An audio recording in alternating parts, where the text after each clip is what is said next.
Let her wait outside. We're having dinner."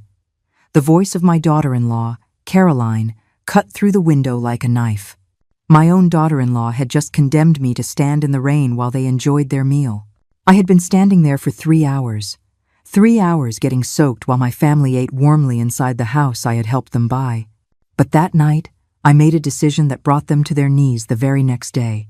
My name is Helen. I am 69 years old, and it all began on a Friday morning when I woke up filled with excitement. After 3 months without seeing my grandson, Leo, my son Ben had finally invited me to dinner. "Mom, come over today at 6. We really want to see you," he had said in that sweet voice that always melted my heart.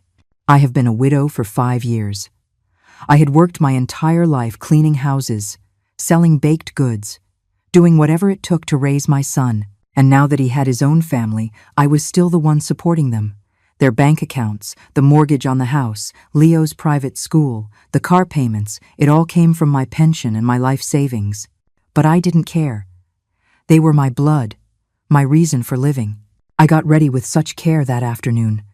I chose my maroon dress, the one that made me feel elegant despite my wrinkles.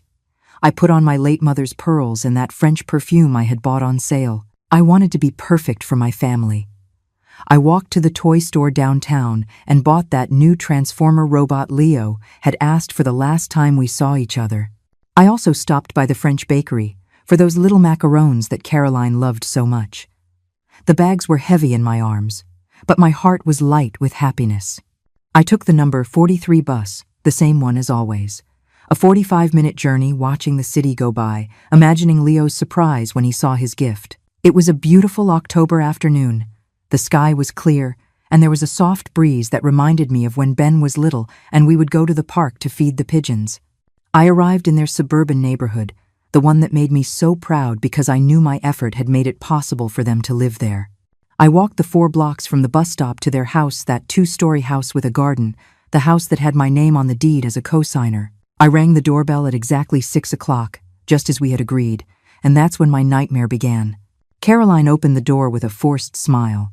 She was wearing an elegant black dress that I had given her last month. "Hello, Helen," she said without inviting me in. "Look, you've come at a bad time. We have guests." "But Ben invited me to dinner," I replied, confused, feeling the bags grow heavier in my arms. Yes, but you know what? Just wait here a moment while I talk to him, okay?" And she closed the door in my face. I was left standing on the porch, not understanding what had just happened. I could hear voices inside, laughter, the clinking of glasses. It smelled of pot roast, of wine, of celebration, but I was outside. I waited 5 minutes, 10, 15. I rang the doorbell again. This time, Ben opened it, my son, my pride, the man for whom I had sacrificed everything. "Mom, what are you still doing here?" he asked with an uncomfortable smile. "You told me to come for dinner, son. Here I am." He glanced back over his shoulder as if consulting with someone. "Look, Mom, some of Caroline's friends showed up unexpectedly, and we don't have enough food. How about you come over tomorrow instead?" It felt like I had been slapped across the face. I had spent my last few dollars on those gifts. I had taken 2 buses.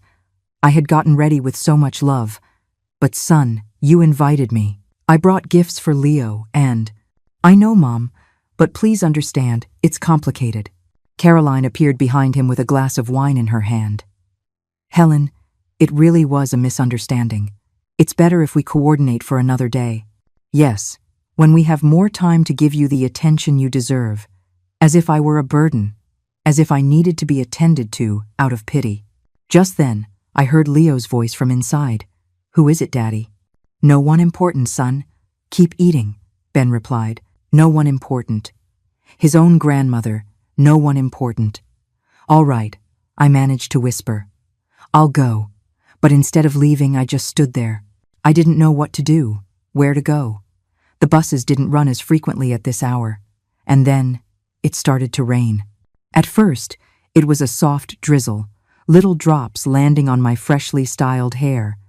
But within minutes, it turned into a torrential downpour, soaking my maroon dress, the one I had chosen with such care. I took shelter under the small overhang of the entrance, pressed against the door of my own family's home. I could hear their conversations perfectly from inside. Laughter, toasts, background music. "Who was that, honey?" I heard an unfamiliar female voice ask. "Ben's mother," Caroline replied with a tone of annoyance. "She just showed up unannounced." "But I invited her," my son protested weakly. "Oh, Ben, you know she makes me nervous when she comes over. She always finds something to complain about the house, how we raise Leo, everything." My heart broke a little more. What did I complain about? I had never said a word out of place. I always praised them, defended them, admired them. "Besides," Caroline continued, "you know how she gets when she drinks wine. She becomes so intense, so emotional." Intense? Emotional? They barely offered me a glass of water when I visited. The rain intensified, and I stood there like a wet statue, listening to them talk about me behind my back. "What if she gets sick out there?" Ben asked with a hint of concern. "Don't be dramatic. She's probably gone by now. Your mother is tougher than she looks." But I hadn't left. I couldn't leave. It was as if my legs had taken root in that marble porch I had helped pay for. An hour passed. Water seeped through my shoes. I could feel my clothes sticking to my wrinkled skin. I shivered from the cold, but something inside me refused to move. I rang the doorbell again. This time, they took a long time to answer. When they finally did, it was Ben, with an expression of annoyance. "Mom, are you still here? You're going to get sick. Son, please, just let me in to dry off. I promise I won't bother anyone. Look, Mom, the guests are uncomfortable. It's nothing personal, but I am your mother, Ben, the woman who gave you life, who worked day and night so you could go to college, who is still paying the bills for this house." His face hardened. "Here you go again. This is why Caroline doesn't want you coming over so often. You turn everything into a drama." "A drama? Asking for a little respect was a drama?" "Son, I just want to be with my family. Is that too much to ask?" "Ben, close the door. You're letting all the cold air in," Caroline shouted from inside. And my son, my own son, obeyed. He closed the door without another word. I stood there, in the rain, feeling tears mix with the water falling from the sky. The bags with the gifts were soaked, the wrapping paper dissolving in my hands. I walked over to the dining room window. Through the lace curtains I had given them last year, I could see the perfect scene. The table set with fine china, crystal glasses gleaming under the chandelier, elegant people chatting animatedly. There was my grandson Leo, sitting in his high chair, eating peacefully. My grandson, for whom I bought clothes, toys, for whom I paid for the most expensive school in the city. "Grandma loves you, Leo," I whispered, pressing my face against the fogged-up window. At that moment, Leo turned toward the window. Our eyes met for a second. He saw me there, soaked, shivering with cold. But instead of running to the door to hug me, he simply went back to eating as if nothing had happened. It was then that I heard the conversation that shattered me completely. "See? She's still there," Caroline said to her friend, pointing toward the window where I stood. "You're not going to let her in?" "Poor thing, she's drenched." "Not a chance. Let her wait out there if she wants. We're having a peaceful dinner, and I'm not going to let her ruin our evening." But she's the boy's grandmother. She's a very complicated woman, always wants to be the center of attention. If I let her in, she'll start with her dramas, her reproaches, her sob stories. "No, thank you." Ben intervened weakly. "Caroline, maybe we could—" "Could what? Let her in to sour our night? Your mother needs to learn she can't just show up whenever she feels like it." "But I invited her." "You invited her because you felt sorry for her, as always. But look at the situation she's put us in. Our guests asking what's going on." The child confused. Leo, my beloved grandson, looked up from his plate. "Why can't Grandma come in?" "Because the adults are talking about important things, sweetie.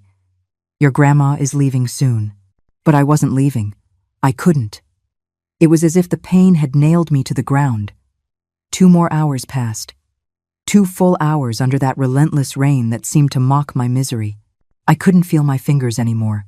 The cold had seeped so deep into my bones that I wasn't even shivering. It was as if my body had accepted defeat, but my soul was still burning with humiliation. 3 full hours. 180 minutes of my life lost in that rain while my family dined as if I didn't exist. Water streamed down my face, washing away the makeup I had so carefully applied. My maroon dress, the one that made me feel elegant, was now plastered to my body like a cold, wet second skin. The gift bags were a disaster. The wrapping paper had completely disintegrated, revealing the soaked box of Leo's robot. The macarons had turned into a soggy mess inside their elegant packaging. But what hurt the most wasn't the cold, or the rain, or the ruined clothes. It was the realization that to my own family, I was nothing more than a nuisance. Just then, I heard footsteps approaching from the hallway inside. My heart leaped with hope. Maybe Ben is coming to get me, I thought. Maybe he's realized what's happening, but it wasn't Ben. It was Caroline, walking toward the window with a glass of red wine in her hand. She approached the curtains and pulled them back slightly to look outside. She saw me there soaked, shivering, with the ruined bags at my feet, and she smiled. It wasn't a smile of pity or concern. It was a smile of satisfaction, as if she were enjoying my suffering. She stood there for a few seconds, watching me like one might watch a show. Then she calmly returned to the dining table. "Is she still there?" her friend asked. "Yep, like an abandoned dog," Caroline replied with a cruel little laugh. "But she'll get tired and leave eventually. Don't you feel sorry for her?" "Sorry?" "Not at all. She's a manipulative woman.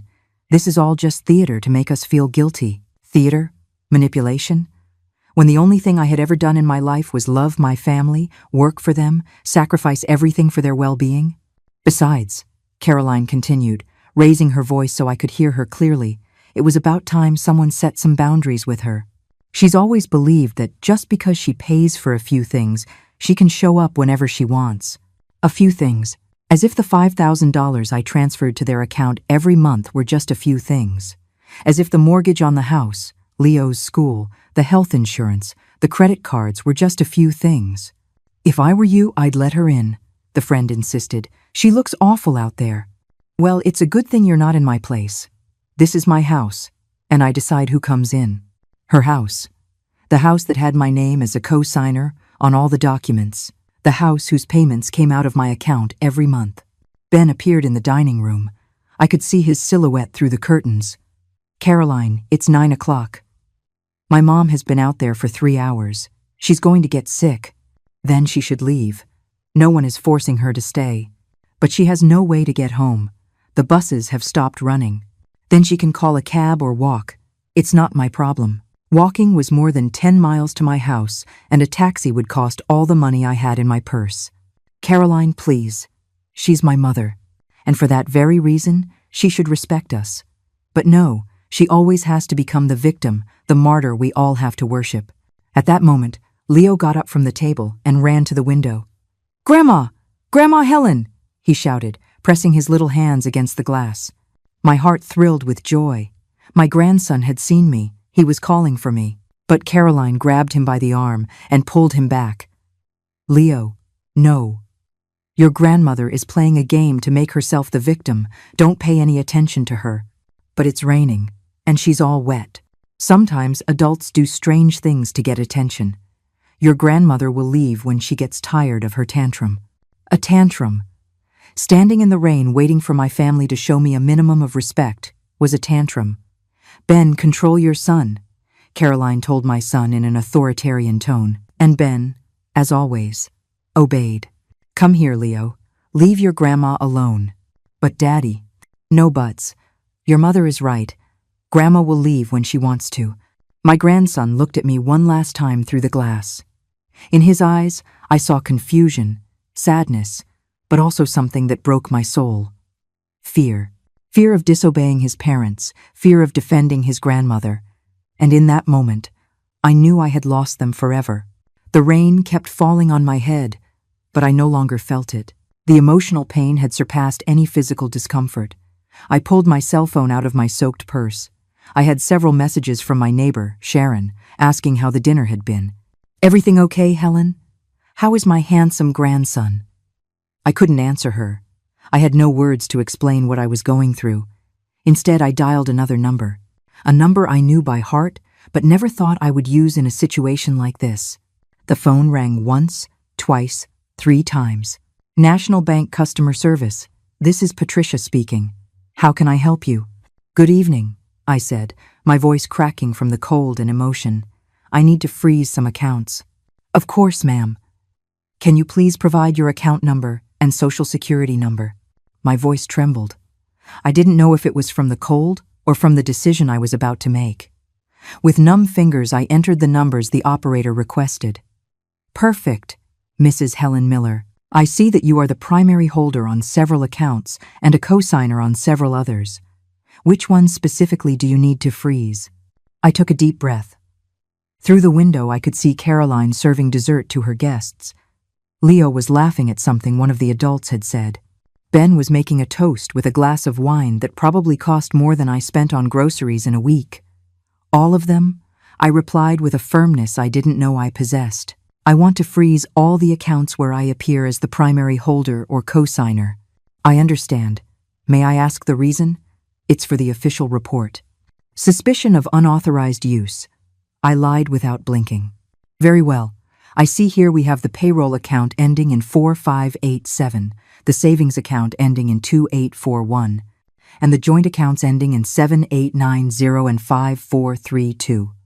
You also appear as a cosigner on a mortgage and 2 credit cards. Do you wish to freeze everything? Every number she mentioned was a piece of my life. The payroll account where my pension was deposited, the savings I had built dollar by dollar over 40 years of work, the joint accounts where Ben had access for household expenses and Leo's education. Everything, I repeated. Ma'am, I must inform you that this means no one will be able to make withdrawals, transfers, or use the associated cards until you authorize the unfreezing. Are you sure? Through the window, I saw Caroline rise elegantly from the table with the grace that only comes from years of not worrying about money. She headed toward the kitchen, probably to pour more wine, completely sure. Perfect. The process will take approximately 2 hours to take effect. Do you need anything else? Yes. I want you to email me confirmation of all the blocked operations. Of course. Your request has been logged with case number 789456. Anything else I can help you with? No, thank you. I hung up the phone with a strange sense of peace. For the first time in 3 hours, I smiled. I walked away from the window and went to the front door one last time. I rang the bell insistently, as if it were an emergency. This time, Caroline opened it, clearly annoyed. Helen, what part of you can't come in did you not understand? I just came to say goodbye, I said with a calm that unsettled her. Goodbye? Yes, I've gotten the message. I'm not welcome in this house. I could see her expression change slightly. Maybe she expected tears, pleading, drama. Well, I'm glad you finally understood. I just want you to know one thing, I continued with a serene smile. Starting tomorrow, you're going to have to learn to live on your own resources. What do you mean by that? Nothing important. Just that I think it's time for you and Ben to become fully responsible for your expenses. Caroline scoffed. Please, Helen, don't threaten me. We know you can't live without us, without Leo, without Ben. Your entire life revolves around this family. You're right. My life has revolved around you. But tonight, that changed. Oh, really? And what are you going to do? Go live alone with your cats? I'm going to be happy, I replied simply. How dramatic. Please. Ben appeared behind her. Mom, are you leaving? Do you need money for a taxi? The same son who had closed the door in my face was now worried about how I would get home. I don't need anything from you, son. Not anymore. Don't be like that, Mom. You know how Caroline is when she has guests. We'll talk tomorrow. There's nothing to talk about, Ben. Why are you being so strange? It's as if something happened to you. I burst out laughing. A bitter but liberating laugh. Yes, something did happen. I realized I've been wasting my life. Mom, don't exaggerate. I'm not exaggerating. I'm being realistic for the first time in years. Caroline grew impatient. All right, enough. If you're done with your soap opera, we have guests waiting. Of course. Go back to your dinner. Enjoy your perfect life. I turned and started walking toward the street. Mom, Ben shouted. How are you going to get home? That's not your problem anymore, I replied without turning back. I walked in the rain, soaked, with the ruined gift bags dangling from my arms.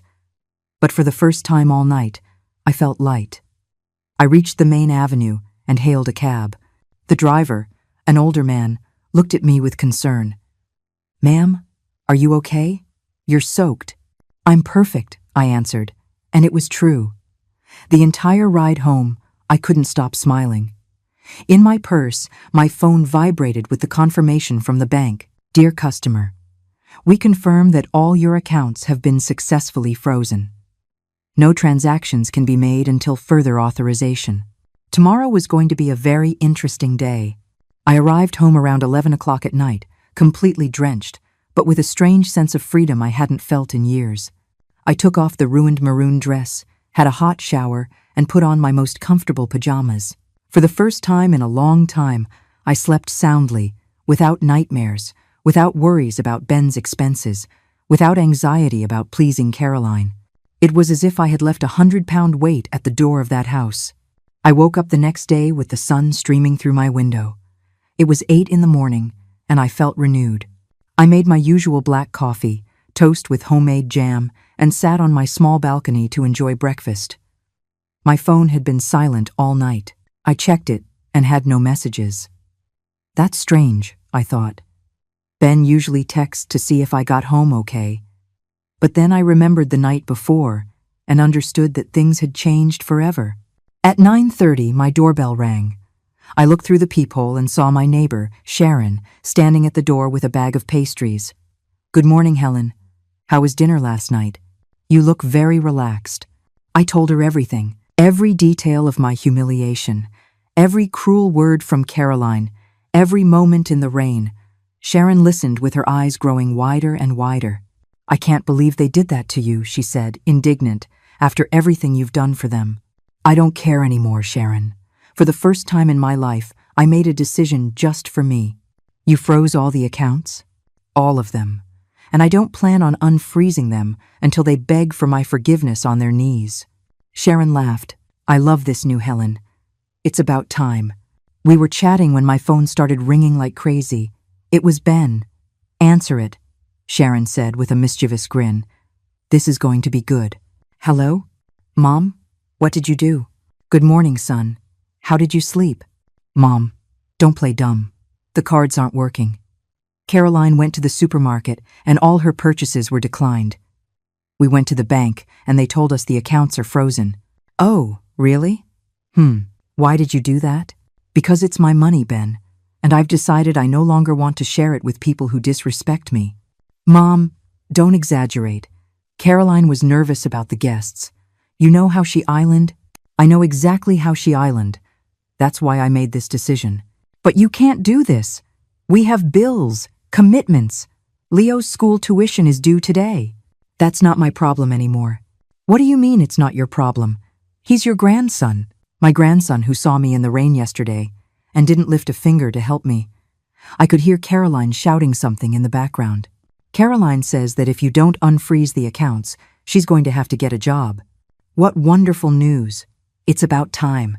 "Mom, please, come to the house and we can talk." I am not setting foot in that house until Caroline apologizes for treating me like a stray dog. "You're exaggerating." 3 hours in the rain is exaggerating? Ben fell silent. "Mom, look," Caroline says. She says that maybe she misspoke yesterday. Maybe she misspoke? I repeated for Sharon to hear. My friend covered her mouth to keep from laughing. "Yeah, you know how she is when she's stressed." "Son, I'm going to tell you something, and I want you to listen carefully. For 5 years I have paid your mortgage, your credit cards, Leo's school, the groceries, the gas, the health insurance, the vacations, everything. And the only payment I have received in return has been humiliation." "That's not true." "No? When was the last time Caroline thanked me for anything? When was the last time you invited me to dinner without me having to beg? When was the last time my opinions were treated with respect?" Ben didn't answer. "Exactly. Never. But Mom, we're family. Family respects each other, son. And you both lost that right yesterday." I hung up the phone and put it on silent. Sharon applauded. "Bravo. You gave me chills. I'm so proud of you." Thanks. But this is just the beginning. 30 minutes later, my doorbell rang. I looked out the window and saw Ben's car parked outside. Both he and Caroline got out and headed toward my door. They're here, I told Sharon. Do you want me to leave? Not at all. Stay. I need a witness. I opened the door before they could knock. Caroline's eyes were red and swollen as if she'd been crying. Ben looked desperate. Mom, please, we need to talk. We can talk right here at the door. Sharon is staying as a witness. A witness to what? Caroline asked in a broken voice. To whatever you're about to say. Caroline took a step closer. Helen, I am very sorry about yesterday. I was stressed with the guests, and I didn't think about the consequences of my words. Which words specifically? Well, when I said for you to wait outside. That's all? Caroline looked at Ben, seeking help. I'm also sorry for making you wait so long. How long exactly? I don't know. An hour? 3 hours, Caroline. 3 hours in the rain. Yes, 3 hours. I'm very sorry. And what else are you sorry for? What else? Caroline, you said a lot of things yesterday. That I was manipulative. That it was all theater. That I should wait outside like an abandoned dog. Caroline's face crumbled. I didn't say that. Yes, you did. And you also said I was a complicated woman. That I always wanted to be the center of attention. That you had to set boundaries with me. Ben looked at her, shocked. You said all that? Ben, it doesn't matter what I said. The important thing is I was upset, and I wasn't thinking. Yes, it does matter, I interrupted, because those words showed what you really think of me. Helen, please, just unfreeze the accounts, and let's forget all this. Number, what do you mean, no? I'm not unfreezing anything until you give me a real apology. On your knees. On my knees? Caroline was outraged. That's humiliating. Just as it was humiliating for me to stand for 3 hours in the rain, waiting for my family to grant me a shred of dignity. Ben intervened. Mom, be reasonable. Caroline already apologized. That was not a sincere apology. That was an apology of convenience. What do you want me to do? Caroline asked desperately. I want you to kneel, right here, in front of Sharon as a witness, and apologize for every single cruel thing you said to me yesterday. That's too much. Then there's no deal. I turned to go back inside my apartment. Wait, Caroline shouted. She looked at me with a mix of desperation and wounded pride. I could see the internal struggle between her need for the money and her resistance to humbling herself before me. Fine, she finally whispered. Ben looked at her, surprised. Caroline, you don't have to. Yes, I do, she interrupted, tears in her eyes. We have no choice. Slowly, very slowly, Caroline knelt on the floor of my entryway. Her knees touched the cold tiles that I myself had laid years ago when I bought this little apartment with my savings. Helen, she began, her voice cracking. I apologize for leaving you waiting in the rain. Continue, I said firmly. I apologize for calling you manipulative. And what else? Caroline took a deep breath, tears streaming down her cheeks. I apologize for saying it was all theater, for comparing you to an abandoned dog, for saying you were a complicated woman. And for what else? For saying I had to set boundaries with you, for not recognizing everything you've done for us, for disrespecting you in my own house. Sharon watched the scene with wide eyes. Ben looked uncomfortable, shuffling his feet nervously. And do you promise this will never happen again? I promise, Caroline whispered. I didn't hear you. I promise, she cried out in desperation. Get up, I said finally. Caroline rose slowly, wiping tears with the back of her hand. Her elegant dress now had dust on the knees. Very well. Now for part 2. Part 2? Ben asked, alarmed. Yes, the apology is just the first step. Now come the new rules. What rules? Caroline looked terrified. Sit down here in the garden chairs. This is going to take a while. Ben and Caroline sat like scolded schoolchildren. Sharon settled into her chair with a satisfied smile. Rule number 1, I began. I am no longer your personal bank. From now on, you will be responsible for all of your own expenses. But Mom, let me finish, Ben. Rule number 2. I will transfer money only for Leo's basic expenses. His school, his food, his clothes. But piano lessons, swimming, tutoring, and all those other extras are over until you can pay for them yourselves. Caroline turned pale. Rule number 3. No more expensive restaurants, trips, designer clothes, or whims paid for with my money. Helen, that's impossible. We can't live like that. Of course you can. Millions of families live with fewer resources and are perfectly happy, but we're already used to. Exactly. You are used to living above your means using my money. That is over. Ben interjected nervously. Mom, what if Caroline gets a job? Could you consider? Rule number 4, I continued, relentless. Caroline has 30 days to find a job. If she doesn't, I will cut off all financial support, permanently. 30 days? Caroline exclaimed. That's such a short time. It's more time than you gave me yesterday to find shelter from the rain. Sharon nodded in approval. Rule number 5. My visits will be by specific invitation only. No more come whenever you want, and then making me wait at the door. Okay, Ben muttered. Rule number 6. When you do invite me, you will treat me with the respect I deserve. No more making me feel like an unwelcome guest in the house I helped pay for. Yes, Mom. Rule number 7. Caroline will take a class on etiquette and respect for one's elders. That's humiliating. As was listening to your comments yesterday, Caroline looked at Ben, pleading for help, but he was too scared to contradict me. Rule number 8. You will open a savings account where you will deposit 10% of any income you have. It's time you learn to be financially responsible. But if we don't have any income? Caroline protested. Then you had better find a job quickly. Rule number 9. No additional credit cards. The ones you have are sufficient. And rule number 10, I said with a smile, is the most important of all. What is it? They both asked in unison. A single act of disrespect, a single humiliation, a single derogatory comment toward me, and everything is over. Forever. No second chances. The silence was deafening. Caroline was crying silently. Ben looked defeated, and Sharon was smiling proudly. Do you agree to all the rules? I asked. Yes, Ben whispered. Caroline? Yes, she replied through her tears. Perfect. Sharon is a witness to this agreement. If you break it, she can confirm it. Helen, Caroline said in a pleading voice, when will you unfreeze the accounts? When I see real results. When Caroline gets a job. When you treat me with genuine respect. When you prove that you have learned your lesson. And in the meantime, you'll have to manage with whatever cash you have. Ben took out his wallet and checked it.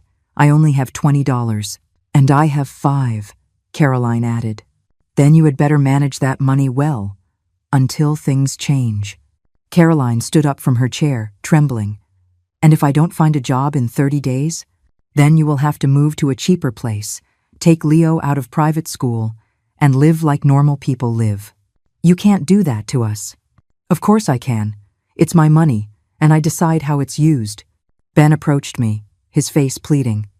Mom, please, be flexible. Caroline will change.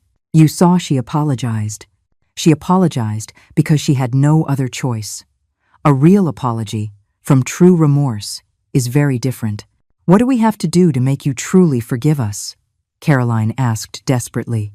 Prove to me over the next few months that you really value what I've done for you, that you respect me not for my money, but for being the matriarch of this family.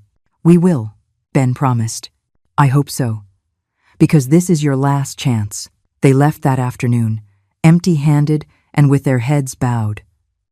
I watched them walk away through the window, talking amongst themselves with desperate gestures. Helen, Sharon said when they were gone, you are my hero. I wish all women our age had the courage you just showed. The following days were revealing. For the first time in years, my phone didn't ring constantly with requests for money, complaints about expenses, or Caroline asking for a little transfer for some whim. The silence was beautiful. Sharon came over for coffee every afternoon. Word had spread in the apartment building about what had happened, and my neighbors congratulated me for setting boundaries. Helen, we all knew that daughter-in-law of yours was bleeding you dry, said Mrs. Rosa from the 4th floor. But we never thought you'd have the guts to turn off the tap. On the 5th day, Caroline appeared at my door. alone.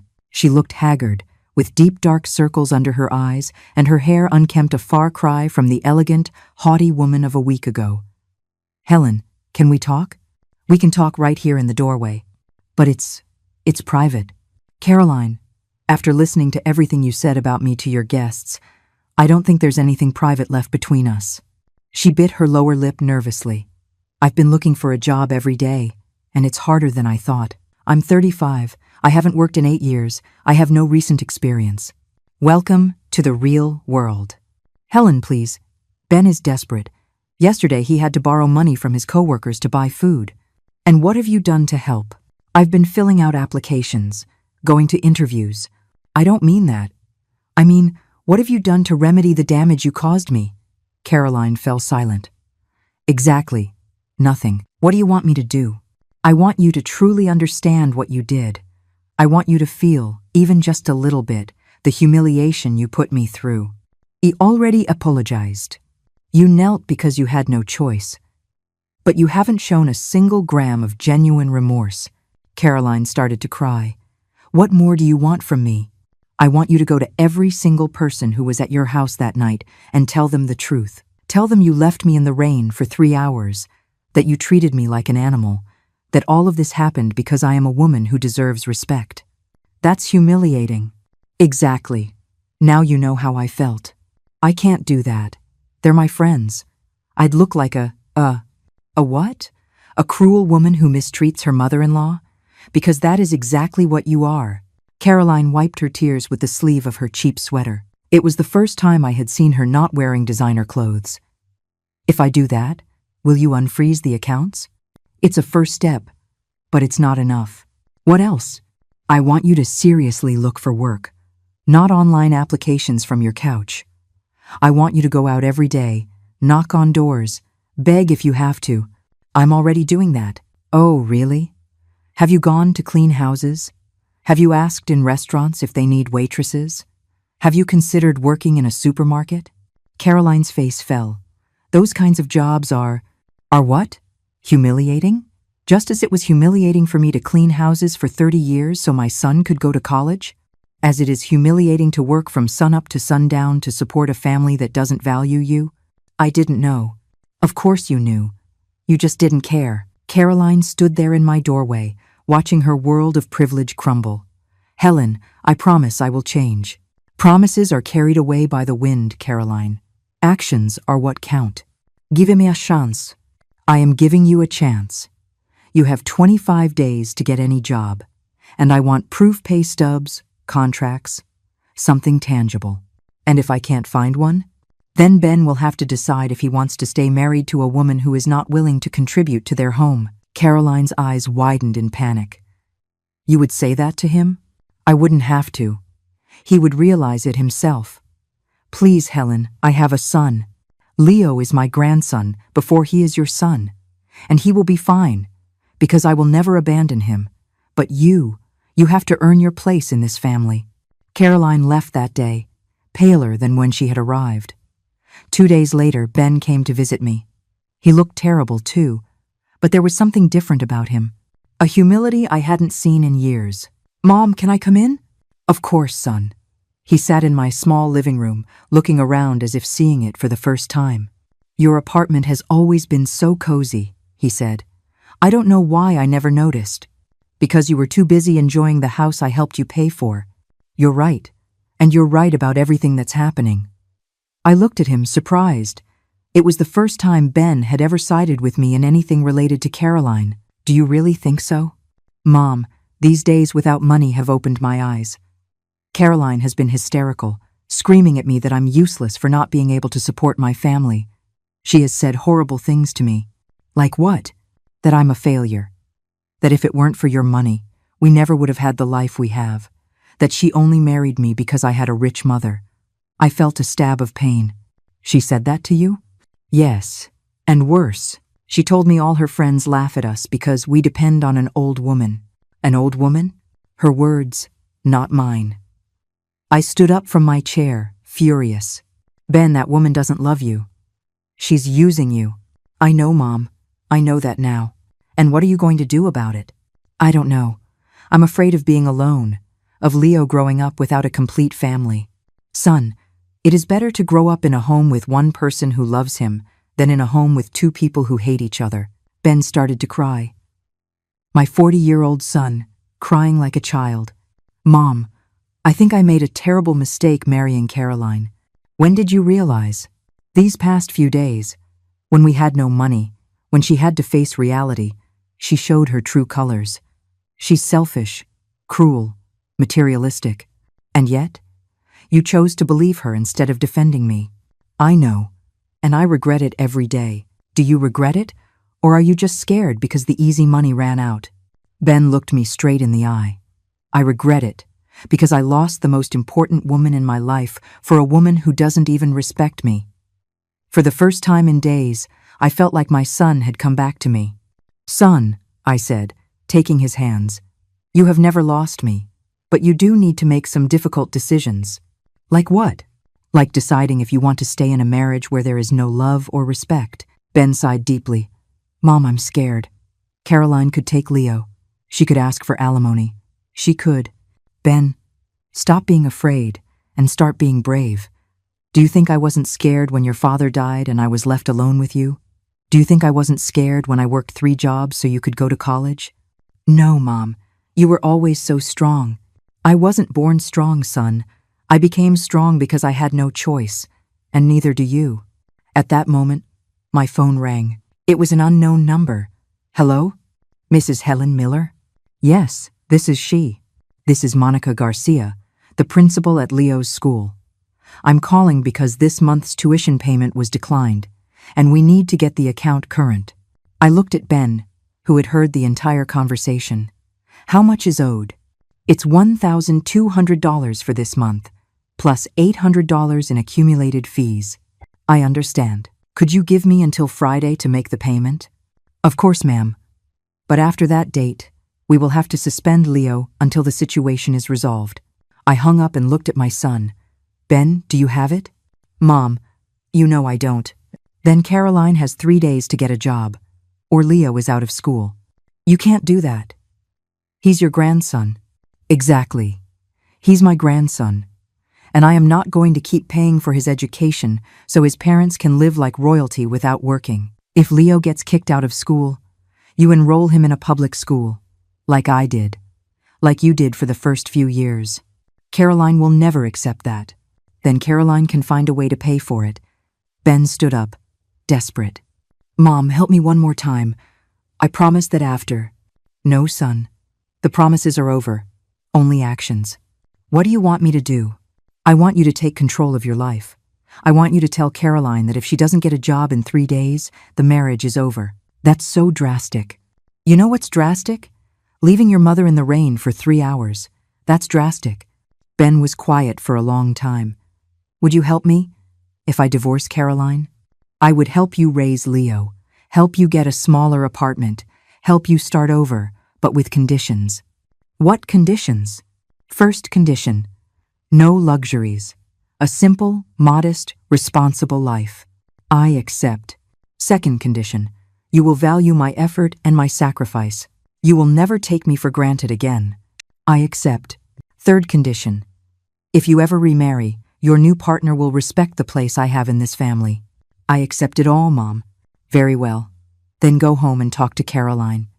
Tell her she has 72 hours to get a job, or the marriage is over. And if she says no, then you'll have your answer about what kind of woman she really is. Ben left that afternoon with a mix of determination and nervousness. I waited, knowing the next few hours would be decisive. I didn't have to wait long. At 11 o'clock at night, Caroline appeared at my door in a fury. Open this door, Helen. I opened it to find her disheveled, her eyes red with rage. How dare you put ideas in Ben's head? What are you talking about? He told me that if I don't get a job in 3 days, he's going to divorce me. Ah, he told you that. Yes, and it's your fault. No, Caroline, it's your fault for being a selfish freeloader. I am not a freeloader. Oh no? When was the last time you worked? When was the last time you contributed financially to the household? I take care of the house.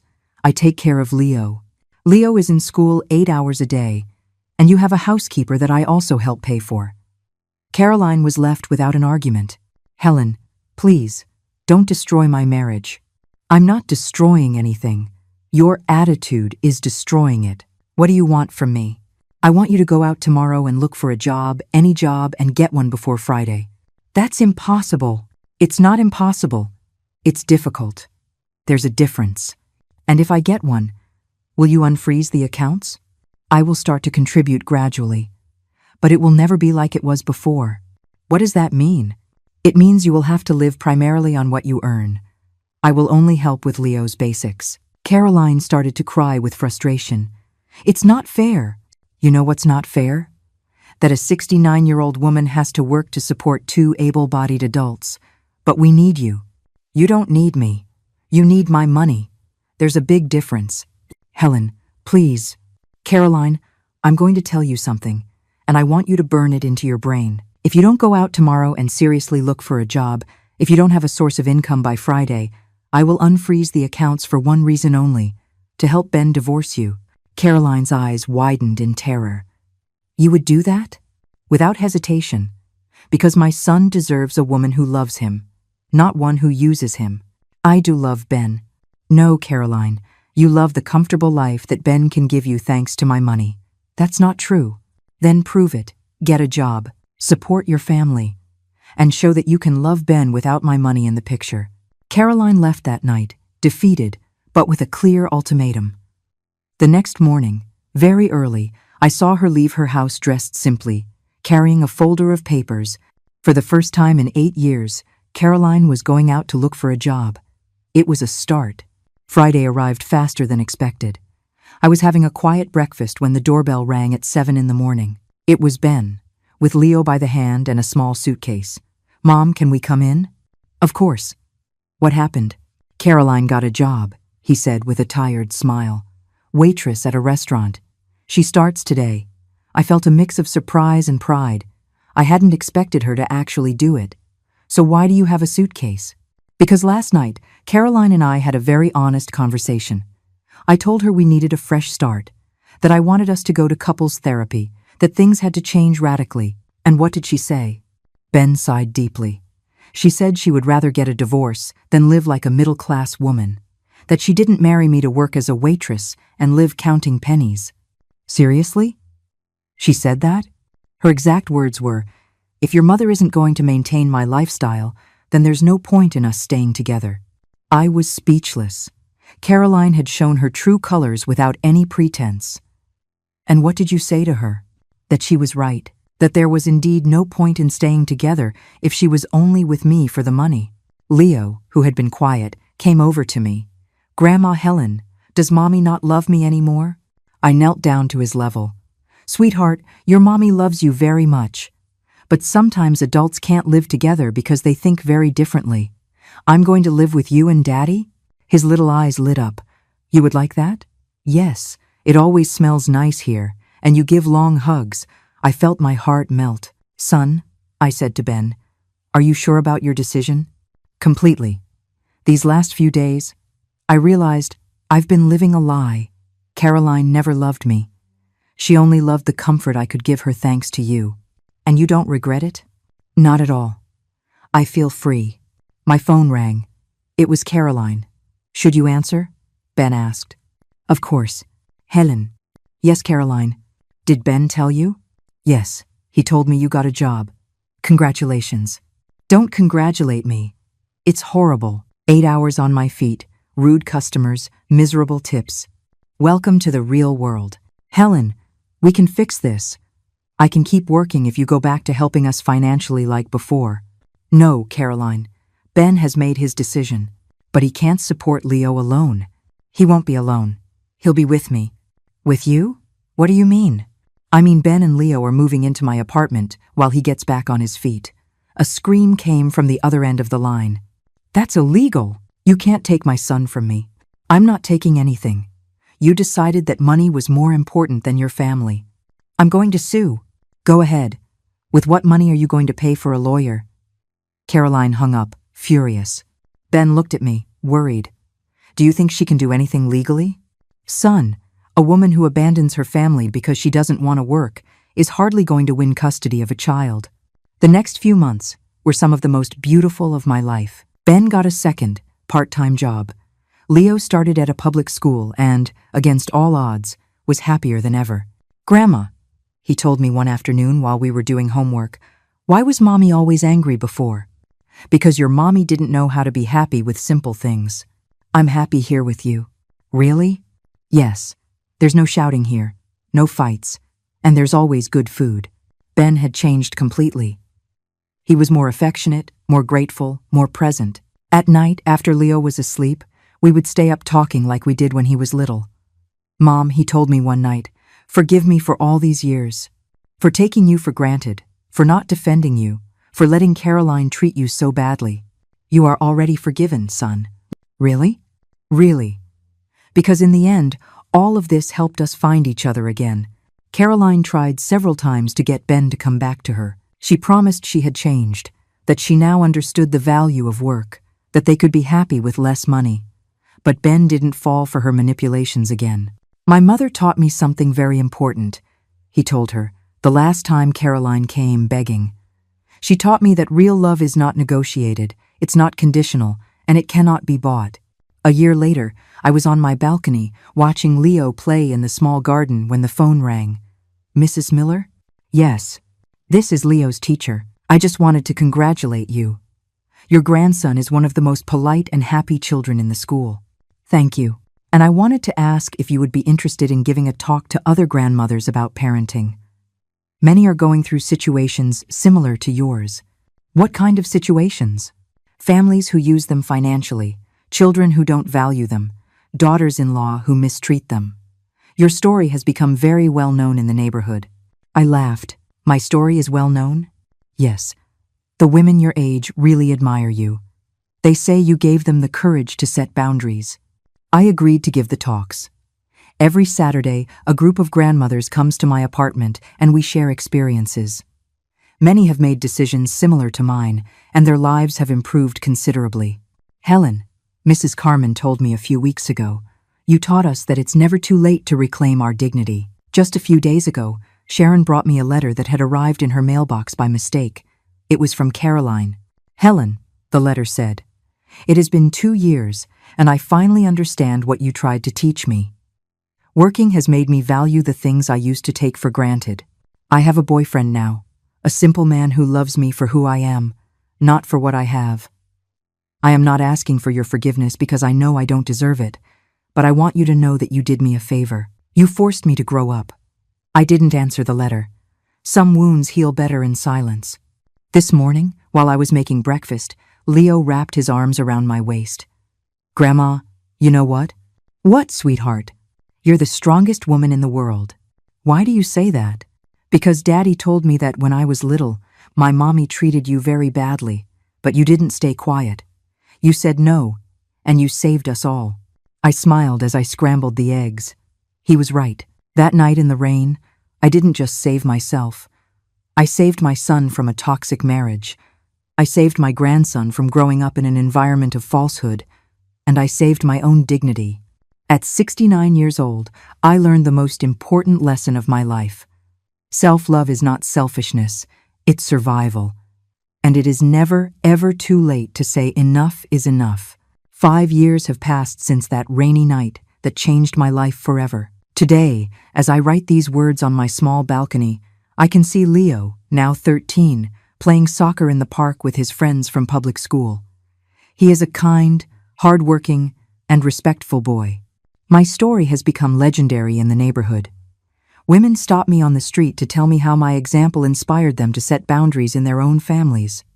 Helen, Mrs. Peterson from the building across the street told me yesterday my daughter had been asking me for money for her whims for 10 years while treating me like dirt. After hearing your story, I told her it was over. Now she works as a nurse and visits me for dinner every Sunday. Our relationship has never been better. These stories repeat every week. I have, without intending to, become a sort of community leader for older women. I have a WhatsApp group called the Phoenix Group, where we share experiences and support each other. Ben has blossomed as a man and a father. He got a promotion at his job and now manages his own department. He lives in a small but respectable apartment 3 blocks from my house and comes for dinner every Wednesday and Sunday. Every visit is genuine, filled with conversation and laughter. "Mom," he told me last Sunday, "I never imagined that the most painful decision of my life would end up being the most liberating one." "Are you referring to the divorce?" "I'm referring to choosing you over Caroline. For the first time in my adult life, I made the right decision."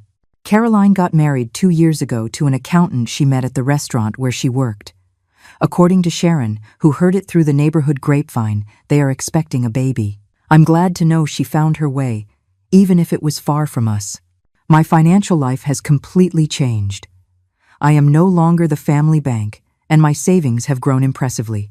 I was able to remodel my apartment, travel for the first time in my life to see the beaches of Hawaii, and I even bought myself a nice used car. "Helen," Sharon tells me, "you look 10 years younger." It's true. I feel young, vital, powerful. At 74, I am living the best chapter of my life. Last month, a social worker from the city came to see me. They had heard about my story and wanted to offer me a position coordinating a program for seniors who are victims of familial financial abuse. "Mrs. Miller, your case has become an example to follow. We need women like you to guide others." I accepted immediately. Now I work 20 hours a week helping other grandmothers reclaim their dignity. It is the most satisfying job I've ever had. Last week, an 80-year-old woman came to consult with me. Her son had kicked her out of her own house to sell it, promising he would take care of her, only to have her sleeping in a storage shed and acting as an unpaid nanny to his 5 children. "Mrs. Miller," she asked, "do you think at my age I can start over?" "Mrs. Davis," I replied, "I started over at 69. You have all the time in the world." Last Sunday, Leo asked me a question that shook me. "Grandma, do you think when I grow up, I'll treat my wife well?" "Why do you ask that?" "Because I remember how Dad used to let Mom treat you badly, and I don't want to be like that." "Sweetheart, the very fact that you're worried about it means you're already different. I promise you, if I ever see you treat someone badly, I will call you on it." That conversation filled me with hope. Leo is growing up with solid values, seeing the example of a grandmother who respects herself and a father who learned to value the women in his life. This morning, as I had my coffee, I reflected on the journey. That night in the rain was my breaking point, but it was also my rebirth. I learned that it's never too late to say no, that true love includes respect, that being good doesn't mean being a fool, and that the family that mistreats you does not deserve your sacrifice. But above all, I learned that a woman can reinvent herself at any age. A journalist came to interview me last week for an article on elder abuse. "Mrs. Miller," she asked, "what would you say to a woman who is living what you lived through?" I would tell her that her dignity is worth more than any comfort, that it is better to be alone and at peace than accompanied and humiliated, and that it is never, ever too late to start over. "Do you regret anything?" "I only regret that it took me so long to fight back." The article was published last week, and my phone hasn't stopped ringing. Last night, while helping Leo with his math homework, he told me something that filled my heart. "Grandma, my teacher asked us to write about our favorite hero." "And who are you going to write about?" "About you." "Me? Why?" "Because you're the only person I know who turned sadness into strength." Today, 5 years after that night that changed my destiny, I can say with certainty that I was brave, that I chose my dignity over comfort, that I saved not only my life, but the lives of my son and my grandson. And every time I see an older woman walking with her head held high, setting boundaries, respecting herself, I feel that my story was worth it. Because sometimes, a single woman who says enough can change the world.